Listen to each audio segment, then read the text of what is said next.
The highest appellate court of India, honourable supreme court ఒక అద్భుతమైనటువంటి తీర్పుతో ప్రజల్లో ఒక చైతన్యాన్ని కలిగించేటువంటి ప్రయత్నం చేసింది.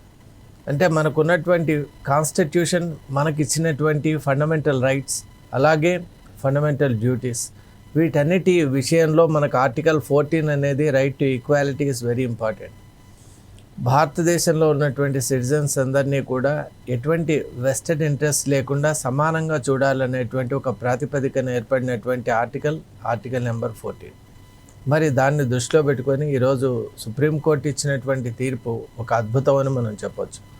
కంపాషనేట్ గ్రౌండ్స్ కింద ఎంప్లాయ్మెంట్కు మ్యారీడ్ డాటర్స్ ఎవరైతే ఉన్నారో వాళ్ళు అర్హులా కాదా అనేటువంటి ఒక అంశంపై చాలా పెద్ద ఎత్తున చర్చ జరిగింది లీగల్ సర్కిల్స్లో. అలాగే అలహాబాద్ హైకోర్టు ఇచ్చినటువంటి తీర్పు ఏదైతే ఉందో దాన్ని రివైజ్ చేస్తూ సుప్రీంకోర్ట్ ఆఫ్ ఇండియా ఈరోజు కొన్ని సందర్భాల్లో ఇటువంటి ఎంప్లాయ్మెంట్ అనేటువంటిది ఇవ్వచ్చు, అలాగే మ్యారీడ్ డాటర్స్ కూడా కంపాషనేట్ గ్రౌండ్స్లో ఎంప్లాయ్మెంట్ పొందటానికి, అలాగే అటువంటి బెనిఫిట్స్ పొందటానికి అర్హులే అనేటువంటి ఒక తీర్పు ఇవ్వడంతో Supreme Court of India is not only జస్టిస్కే ఒక సెంటర్ కాకుండా హ్యుమానిటీకి కూడా ఒక సెంటర్ అని మరోమారు నిరూపించుకుంది. అసలు ఆ కేసు ఏంటి, అలాగే ఏ సందర్భంలో ఇలా సుప్రీంకోర్ట్ ఆఫ్ ఇండియా ఈ అభిప్రాయానికి వచ్చిందనే అంశాలను ఇప్పుడు తెలుసుకుందాం. ఈ కేసు ఉత్తరప్రదేశ్కి సంబంధించినటువంటిది. అక్కడ ఒక గ్రామంలో రేషన్ షాపుకు సంబంధించినటువంటి ఒక డీలర్ ఉన్నారు.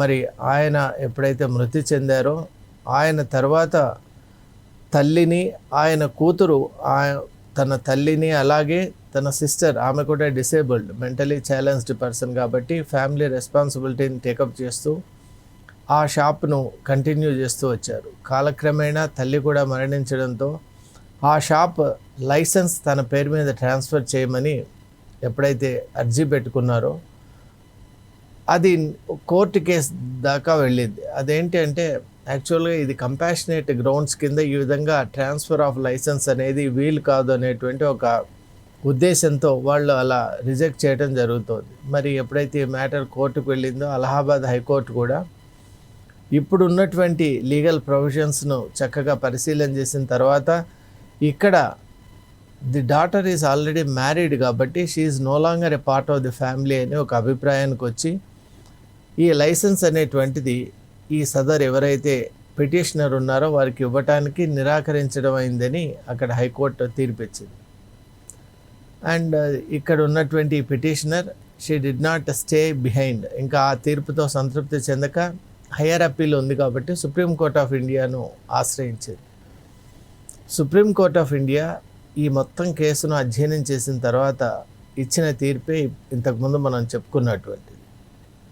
అంటే డాటర్ ఆ కేసులో ఉన్నటువంటి అంశాలు ఏంటి అంటే, దో మ్యారీడ్ ఆమె ఆ ఫ్యామిలీకి ఒక అండగా ఉంది, సపోర్ట్ ఇస్తూ ఉంది, అదే గ్రామంలో ఉంటుంది, అలాగే మొదటి నుంచి కూడా ఫ్యామిలీ బర్డన్ తన పైన ఉంచుకున్నది కాబట్టి డెఫినెట్గా ఈ కంపాషనేట్ గ్రౌండ్స్ కింద ఆమెకి లైసెన్స్ ఇవ్వచ్చు అనేటువంటి ఒక తీర్పునిచ్చి సుప్రీంకోర్ట్ ఆఫ్ ఇండియా ఒక విషయాన్ని మన అందరి ముందు తెలియజేస్తుంది.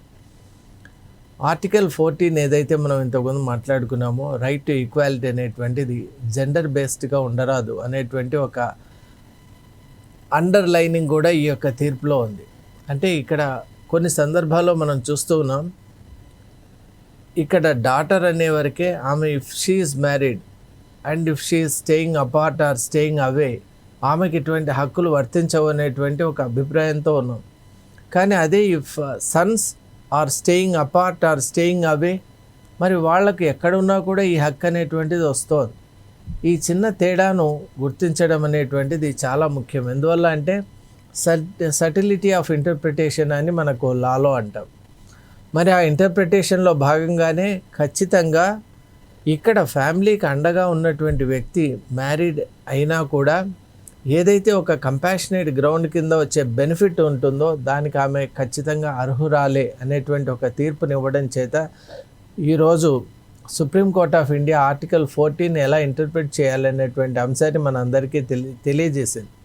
అలాగే కాన్స్టిట్యూషన్లో ఉన్నటువంటి ప్రొవిజన్స్ ఎప్పుడు కూడా అర్థం చేసుకునే ముందు, అలాగే వాటి గురించి మనం మాట్లాడుకునే ముందు కాంటెక్స్ట్ అనేది చాలా ముఖ్యమండి. సుప్రీంకోర్టు అదే మాటిమాటికి ఈ కేసు యొక్క కంప్లీట్ స్టడీ చేసినప్పుడు అనేక సందర్భాల్లో సుప్రీంకోర్ట్ ఆఫ్ ఇండియా కాంటెక్స్ట్ మీద ఎక్కువ స్ట్రెస్ చేసింది, ఇంపార్టెన్స్ ఇచ్చింది. మనం ఒక తీర్పు ఇచ్చేటప్పుడు లేదా ఒక అభిప్రాయానికి వచ్చే ముందు ఆ జరిగిన సన్నివేశాలు, అక్కడ ఉన్నటువంటి విధానం, అలాగే ఆ నేపథ్యం అని ఏదైతే అంటామో చాలా ముఖ్యం. దాన్ని కూడా బేస్ చేసుకొని తీర్పు ఇవ్వాలి, ఒక అభిప్రాయానికి రావాలి అనేటువంటి ఆలోచన విధానాన్ని స్రవంతిని కూడా సుప్రీంకోర్ట్ ఆఫ్ ఇండియా ఈ కేసు ద్వారా తెలియజేసింది. మనకు మామూలుగా చూస్తున్నాం కంపాషనేట్ గ్రౌండ్స్ అనేటువంటిది, దట్స్ ఏ కైండ్ ఆఫ్ ఒక practice followed by the government. ఎందువల్ల అంటే గవర్నమెంట్ సర్వీస్లో ఉన్నటువంటి ఎవరైనా ఉద్యోగి అంటే అతను మరణించడం ద్వారా కావచ్చు, లేదా అర్లీ రిటైర్మెంట్ అంటే due to some medical advice are due to some chronic diseases ఆయన కనుక ఎంప్లాయ్మెంట్కి వెళ్ళలేనప్పుడు ఆ ఫ్యామిలీ మరి ఎలా రన్ కావాలనేటువంటి ఉద్దేశంలో కంపాషనేట్ గ్రౌండ్స్ అనేది క్రియేట్ చేశారు. మరి ఆ కంపాషనేట్ గ్రౌండ్స్ కింద ఎలిజిబుల్ పర్సన్ ఎవరైతే ఉంటే ఆ ఫ్యామిలీలో వాళ్ళకు ఉద్యోగం అనేటువంటిది వస్తుంది. అయితే ఉద్యోగం కానీ ఆ సర్వీస్ ఏదైతే ఉందో అది వాళ్ళకి transfer some job which is online with their educational qualifications అది ఇవ్వబడుతుంది. అంటే just to run that family without any difficulty. మరి ఇక్కడ మనం చూసినప్పుడు ఇఫ్ డాటర్ ఈస్ అన్మ్యారీడ్ అక్కడ ప్రాబ్లం ఏం లేదు. ఆమె కూడా ఎడ్యుకేషనల్ క్వాలిఫికేషన్ ఉండే అర్హత కనుక్కుంటే డెఫినెట్గా that would be given to her. ఈ కేసులో వచ్చినటువంటి ఒక వ్యత్యాసం ఏంటంటే the daughter is already married and she is away from the family అన్నారు. అప్పుడు సుప్రీంకోర్ట్ ఆఫ్ ఇండియా కొన్ని అంశాలను అక్కడ స్టడీ చేసింది. అసలు ఈ పిటిషనర్ ఎవరైతే ఉంటారో ఆమె ఈ ఫ్యామిలీకి అండగా ఉన్నారా, సపోర్ట్ ఇస్తున్నారా అంటే డెఫినెట్గా she is giving support right from the time when her father expired. ఫ్యామిలీని అప్పటి నుంచి కూడా కాపాడుతూ వస్తుంది. వాళ్ళ మదర్కి అసిస్టెన్స్ చేసింది, ఈ రేషన్ షాప్ను నడపడంలో హెల్ప్ చేసింది. అలాగే ఒక డిపెండెంట్ సిస్టర్ కూడా ఉన్నారు హూ ఈజ్ ఆమె కూడా ఎలా అంటే మెంటలీ ఛాలెంజ్డ్ పర్సన్ కాబట్టి షీ వాంటెడ్ సమ్ అసిస్టెన్స్. మరి అటువంటి అసిస్టెన్స్ కూడా ఇచ్చారు. Right through the whole process ఆమె she was like a pillar to the whole family, ఒక ఫౌండేషన్ లాగా ఉన్నారు.